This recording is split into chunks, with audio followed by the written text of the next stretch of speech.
म्हणजे कसं भलं असतं ते मी यांना सांगेन. तिला म्हणतात सात्विक बुद्धी, याच्या पुढे असते तिला म्हणतात मेधा बुद्धी. तर लहानपणी पोरांना मेधावी संस्कार करतात, त्याला म्हणतात मेधा बुद्धी. त्या मेधा बुद्धीच्या पुढे ते तिला म्हणतात मती बुद्धी. मती आणि बुद्धी हे काही समानार्थी शब्द नाही, त्या सरांनी PhD केली म्हणून त्यांना तसं वाटतंय. मती वेगळी असते, बुद्धी वेगळी असते. जे पाठ केलेलं असतं तिला बुद्धी म्हणतात, आणि जे आपण अभ्यास करतो त्याचे नवीन अर्थ आपल्याला सुचायला लागतात, तिला मती म्हणतात. ज्ञानोबा सांगतात सकलार्थ मती प्रकाश. ज्ञानोबा म्हणतात मी जे ओवी लिहितो ना, त्या ओवीचा नवीन अर्थ माझ्या मेंदूमध्ये प्रकाशित होतो. मती प्रकाश, तो नवीन प्रकाश, त्याचा अर्थ सकलार्थ म्हणजे सगळ्या अंगाने नवीन अर्थ माझ्याकडे तयार होतो, तिला म्हणतात मती. त्या मतीच्या पुढे 4 वेद 6 शास्त्र 18 पुराणाचा अभ्यास करते, तिला म्हणतात पंड्या बुद्धी. ती ज्याच्याकडे असते त्या पंड्या बुद्धीचा जो मालक असतो त्याला म्हणतात पंडित. त्या पंडिताच्या पुढे जी असते तिला म्हणतात देवाला जाणते, तिला म्हणतात प्रज्ञा. आणि ती प्रज्ञा नावाची बुद्धी सुद्धा तम प्रज्ञावादान भाससे.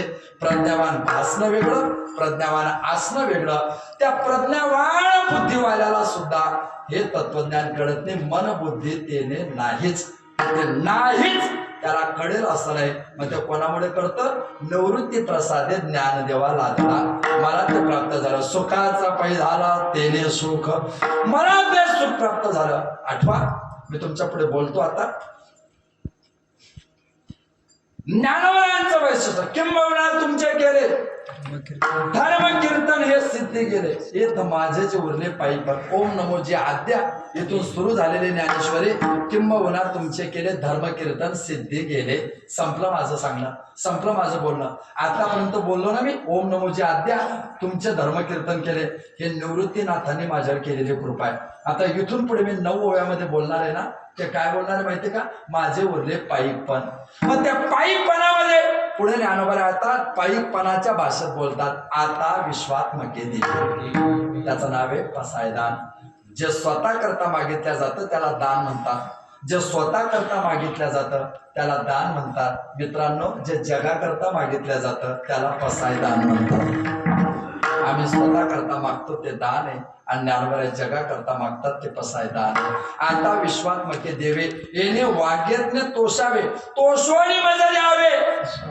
पसायदान काय पाहिजे माऊली तुम्हाला? जे खळांची व्यंकटी सांडव, खड दुर्जन त्यांचा व्यंकटीपणा गेला पाहिजे. म्हणजे मी नेहमी सांगतो साप आहे ना, साप, काही लोक साप दिसला की बाप म्हणतात आणि घाबरून पडून जातात. काही लोक साप दिसला की लगेच काठी घेतात, मारतात. साप मारायचं पण टेक्निक आहे बरं, ॲनिमल लॉजिक, प्राणीशास्त्र. जेवढा साप लहान तेवढे मारणारे जास्त,